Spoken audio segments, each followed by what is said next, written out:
Nagbabayad ka ng insurance, hindi para mangyari yan, kundi upang pag nangyari na yan, meron kang maasa.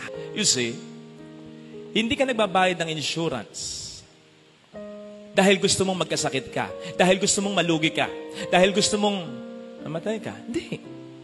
Pero alam mo kasi sa sarili mo that we live in this imperfect world. Sabi ko nga kanina, may kalayaan ng tao. Pwedeng kahit nag-iingat ka, mapahama ka pa rin. Nag-iingat ka sa pagdadrive, yung kasalubong mo, hindi.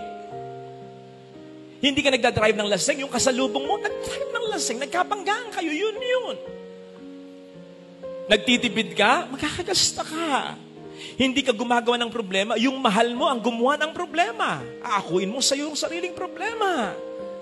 Ito na yun, na hindi mo kontrolado talaga.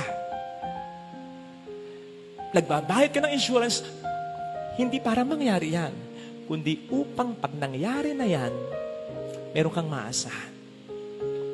At yung inaasahan mo na yon, hindi mo gustong kunin yon. Kasi ibig sabihin, pag kinuha mo yon, may problema ka na pag gano'n. Basta nandyan lang yan.